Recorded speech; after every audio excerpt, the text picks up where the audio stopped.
Hi guys, welcome to the channel. In today's video, I'm going to show you how you can add links to thread profile. So before getting into this video, must subscribe to our YouTube channel and click on the bell icon. So the first step you simply need to do is to open Thread app.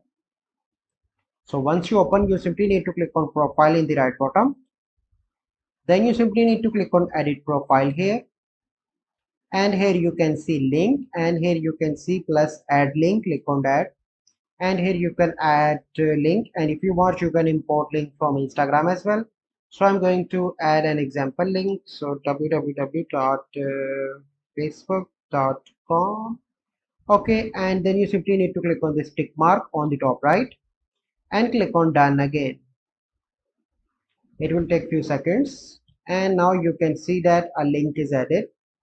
So this is the process by which you can add link to Threads bio.